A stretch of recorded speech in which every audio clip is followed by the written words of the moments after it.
Welcome to Ease with me, Namita Purohit. Ease with me is a podcast dedicated to bring ease, that is emotional awareness, spirituality, and excellence to your life. Join my Ease programs if you're looking to get coached or become a coach yourself. I'm your host, Namita Purohit. I am a professional life coach. I base my practice on Eastern wisdom and Western psychology. And today, we're going to be discussing the topic of feeling your rage fully. Why this is an important key for empaths to free themselves from the cycle of narcissistic manipulation and abuse. We will talk about 4 key points today. Why are empaths unable to feel their rage fully? The price they pay for not feeling their rage fully. 3. Why should they feel their rage fully? And number 4, the steps that they can take. And I will be using a client story to drive home the point. To free themselves from the clutches of narcissistic abuse, one skill the empaths really need to learn is what we're talking about today, is to feel their rage, their anger more fully. One may argue that rage is a bad emotion that spoils things. It's better to suppress it. So why is Namita Purohit, who's supposed to talk about spirituality and ease and Eastern wisdom, that teaches us tolerance, why is she encouraging empaths to feel their rage more fully? When rage can spoil relationships, affect our health, our mood, and ability to do things, and create so much damage in our lives, why am I, Namita Purohit, encouraging empaths to feel their rage more fully? So I have a very different take on this.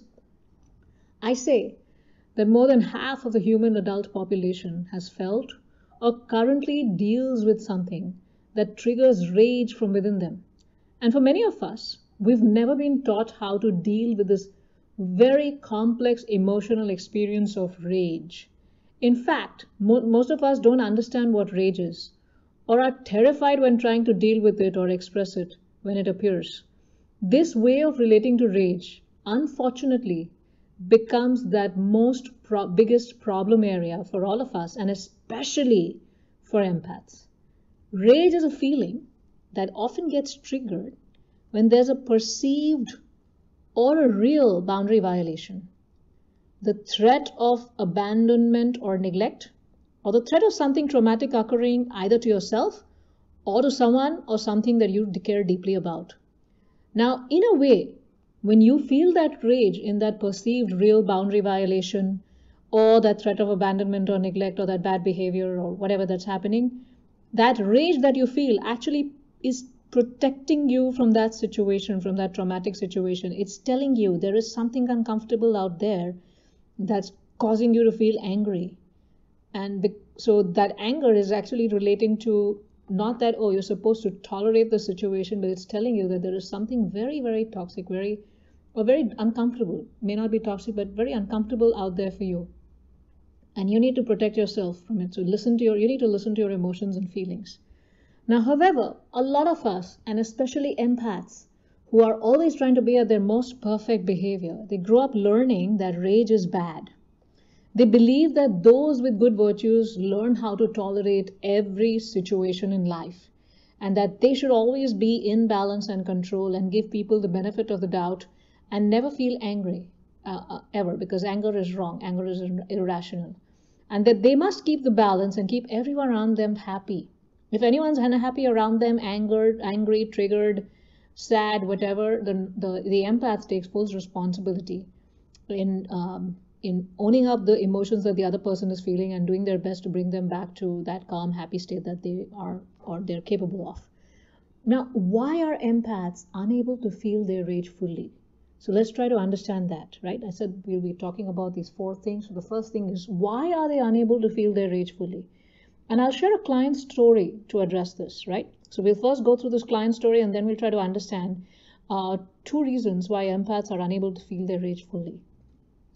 So I had a client who was married to a narcissist for a good 20 years of her life. Very beautiful lady, very capable, very intelligent lady, but had 0 self-confidence, was shaky, and emotionally unsure of herself, was so confused about whether what she was feeling was right, whether she should feel that way, should not feel that way, and was constantly defending the narcissist even in her one-on-one coaching appointment with me constantly trying to cover up, constantly trying to give the benefit of the doubt, show that compassion, etc., to that narcissist. And I dug deeper with her, trying to understand the roots of this behavior of hers. And I understood that she had a very narcissistic mother. She grew up with a very narcissistic mother who was narcissistic and also very jealous of her own daughter's beauty, of her own daughter's intelligence, and of her own daughter's accomplishments in education. So her mother competed with her in everything, right from, oh, you got these grades, I actually did better than you. Oh, you cooked, if she cooked something and, there were guests who appreciated it, the narcissistic mother would get jealous and angry and would throw a huge tantrum after the guests had left. If my client was praised for her academic success, the narcissistic mother would have great difficulty because of that.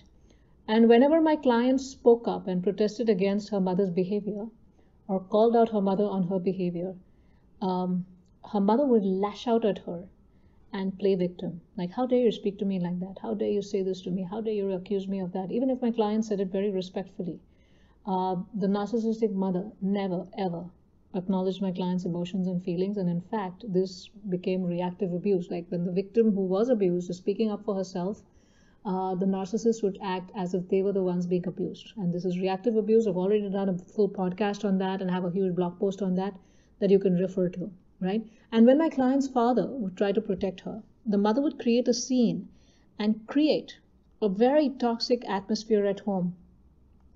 Like she would give the father the silent treatment. She would not do her role and responsibility at home, the motherly duties or the cooking or the cleaning or whatever that she used to do. And just bring about a whole sense of imbalance in the family. And over a period of time, my client also being the elder child, she learned to suppress her emotions, be a good girl so she never gets into trouble with her mother. She never called out her mother on all that bad behavior. She just learned how to tolerate. And she learned how to adjust to her mother's mood swings. And she learned how to keep herself so proper and with such impeccable behavior, not a hair out of place, so that her mother would be calm and she could never, ever, get toxic with her, right? So my client was not just abandoning her own feelings and needs and everything, her own personhood, but she also took responsibility for her mother's toxic behavior. That, oh, my mother behaves like this when I do this, so therefore I should not do this. My mother says this when I express my need, then I should not express my need, right? So she started taking responsibility of all of that, and her own internal circuitry was about that my needs and feelings are not important. Not that she was thinking that, she just learned how to suppress it. All the boundary violations, she had learned how to just stop feeling angry about all of that, because there was no point feeling angry and then expressing and then trying to assert herself because she was too young, and it would create a bigger scene in the house, right?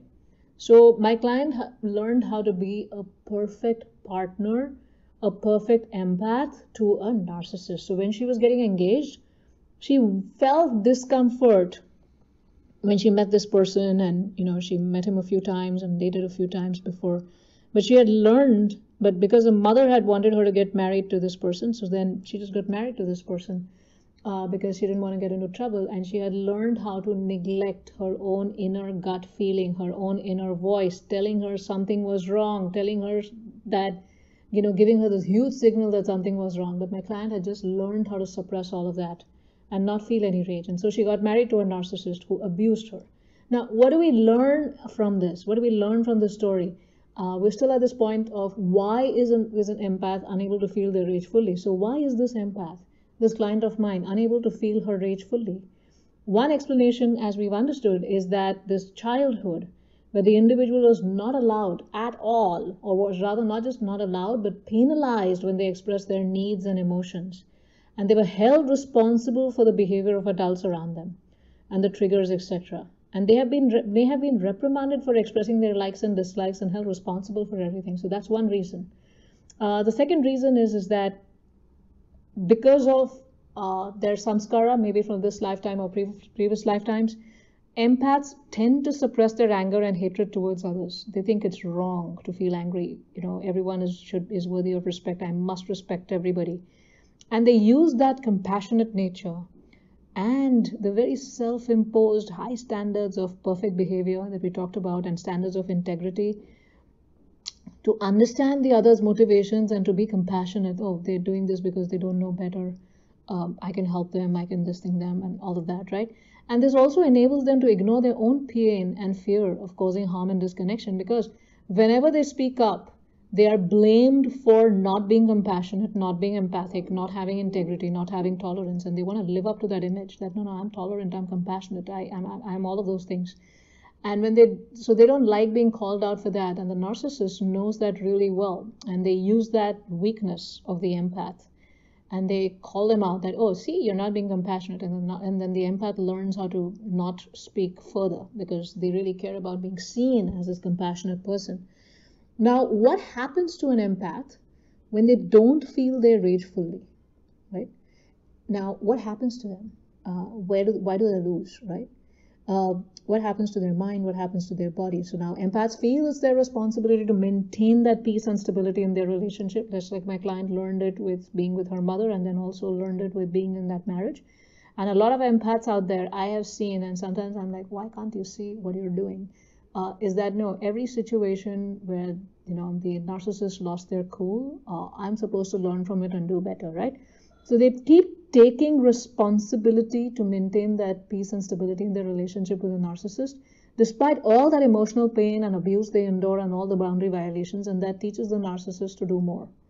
Now, since the empath is inclined to have high standards of personal integrity, and they strive to ensure the well-being of others, they learn to prioritize the needs and concerns and hurts of the narcissistic person, right? And this is done with the intention of helping the narcissist and also to prevent themselves from being blamed for not being compassionate and not having the perfect right behavior. And then what happens to the empath? They are running inside in circles. They're getting anxious. They're getting stressed out because the empath is constantly monitoring their own goodness and taking on excessive amount of responsibility and getting stressed and anxious because of it. And they suppress that rage to keep trying to maintain that good, happy relationship. Connection, because they feel that, oh, if I express what I'm feeling, then this relationship will break. And if an empath is a practicing spiritualist, then they try to force themselves to generate more loving, accepting, and compassionate states. And they use that to bypass those feelings of rage, because they identify as a healer, that I'm here to help and serve others. So let me help this narcissist also. And this helps them to avoid feeling depressed and sad about their situation, but it does create a lot of diseases in the body. So this client of mine, having endured a mother and then being in a narcissistic relationship with her husband, she started having all kinds of health issues, and she started having headaches. Eventually, she also ended up in situations where she was causing accidents for herself. Energetically, that's what happens when you don't want to live anymore. And she ended up having a brain hemorrhage while with a 6-year-old and a 2-month-old. And in that situation, nobody took care of her, and we get into more of that. So it also harms your body. You're tolerating your own rage, and you're suppressing and repressing your anger. Enables the narcissist to violate further boundaries. So you're thinking, I won't get into trouble if I don't express myself and I keep the balance. But the point is, you're causing greater trouble for yourself by not setting those boundaries and not taking care of yourself. You're enabling the narcissist to abuse you further, and you're also causing great harm to your health. Now, why should the empath feel their rage fully? Why should they do that? Now, the empath-narcissist dynamic can persist, and the only reason it persists is as long as the empath continues to repress their anger and allows the narcissist to breach boundaries, because the narcissist is incapable of change, but the empath is capable of looking at the situation, looking at their behavior, and effecting a change and protecting themselves, right? So now when the empath does express their anger, the narcissist will use it as reactive abuse, further accuse them of being harmful, abusive, and even narcissistic. They may even recruit flying monkeys to blame the empath for being a bad person, right? And the narcissist may behave in bad ways, just like my client's mother used to behave in bad ways. But the point is, the empath needs to give up this strong sense of application towards others and the fear of being perceived as bad. Because when they learn how to give that up, they stop working hard at being understanding and compassionate to all the boundary violations the narcissist did. And therefore, they protect themselves from all that internal buildup of depression, anger, and disease in the body. Secondly, the cycle between an empath and a narcissist can be difficult to break. And the empaths need to be understanding and empathetic to avoid being labeled as bad, leads to repressing anger, and disregarding all those instances the narcissist has crossed their boundaries, where in each time you should have felt the rage. And if you didn't feel the rage, you didn't strengthen the boundary. And what happens is that when you don't feel your rage fully, when you don't be assertive, and you repress your anger, then your anger comes out in explosions. And when your anger comes out in explosions, the narcissist blames you further. And then you get tired constantly making this effort to be nonviolent, responsible, and compassionate, and it takes a toll on you. You have given up your own personhood by abandoning your own needs and feelings and your own well-being. And therefore, you're a perfect candidate for the narcissist, who's great at abandoning a person's needs, feelings, and emotions, invalidating them, not treating them as a person. So when you have stopped treating yourself as a human being, then why would the narcissist treat you as a human being? You're a perfect candidate for them, right? Now, when you do that and you don't feel your rage fully, you get exhausted, you get into self-criticism, trying to constantly make yourself better, depressed, and you forget who you are. You would lose complete touch with your own personhood and who you are. And you continue perpetuating the cycle. You internalize your anger and create disease, or you externalize your anger and you start screaming and behaving in ways in which that are not so good. And the narcissist gets further opportunity to abuse you, right? So therefore, it's very important to feel your rage fully. My client, she had no boundaries. She tolerated her husband putting a shade on her every time they had friends home for dinner, or they were at a gathering. Every time her husband criticized her, her husband took all her money that she had earned. And she just learned that it was okay. And it came to a point that when she had that brain hemorrhage and she was with a 6-year-old and the 2-year-old, she felt it was okay that her husband was not by her side tending to her, and he was doing his own thing, and she was the one who had to still manage that house as she was recovering from the brain hemorrhage and make sure that the food was on the table and do all of that. And she really had no one to take care. So all these years of trying to keep that balance and trying to keep the relationship going and taking full responsibility for everything really got her no care and attention. There was actually no relationship there, right? So what should an empath do? So for an empath to heal and break the cycle, they need to do what I tell all my clients to do, and what I told this client to do is to confront your rage at all of these different boundary violations. Sit down with that, visualize those things, feel those incidents, and connect with your body and connect with not just what was said and heard, but what did you feel in that moment. Connect with those feelings. And when my client learned how to connect with that, she was angry. Deep down, there was so much rage. As I was doing the guided visualizations with her, there was so much rage deep down inside about how dare he, how could he, what kind of a man is he, how could my mother do that, and I let her experience and let her feel all of those things. It was disorienting for her for a few days. After every appointment, it took her a few days to recover from all those things that came up. And I told her it's okay. It's just like the halahal poison coming out during the Samudra Manthan. We need to do this churning. We need to work on these things. I need you to feel your rage fully and let the poison come out, so that you get clarity on these are the ways I don't like to be treated. And I am going to do everything to protect myself, my own needs, my feelings, my personhood, my goals, my aspirations. And I'm not going to allow these boundaries to be violated because I don't like it. Now, initially, when you're trying to set boundaries, you may not be very skilled at it. And you may do it in a way as you're blaming the other person, or you're angry, you're screaming, throwing things, all of that is happening. But as you get more mature and as you heal yourself more, you learn how to be very assertive. As you get more and more assertive and more self-loving and self-partnered, you become a master at it. And then when the narcissist sees you do that, they know. When they see you as you embrace your rage, and they see when you no longer care about the narcissist's opinions, then the narcissist loses power over you. They may still scream and they may still gaslight and they may still, go through a defamation campaign, and that's okay. It doesn't matter. But they've lost their power over you. And this shift in yourself, when you feel your rage more fully, will break the cycle of manipulation and bring you one more step to your healing. And as my client did that, it was pretty messy for her in the beginning. But now she's at a stage where she's completely assertive, she's self-partner, she's happy inside, she does the things that she wants to do, and she's growing in her career, which she had abandoned for about 8 years of her life. Now, feeling your rage is a crucial aspect of freeing yourself from the strict adherence to integrity, excessive self-accountability, and self-policing of empathy that you use to suppress your anger. Because feeling your rage fully helps you become a little more humble and helps you understand that you're a human being.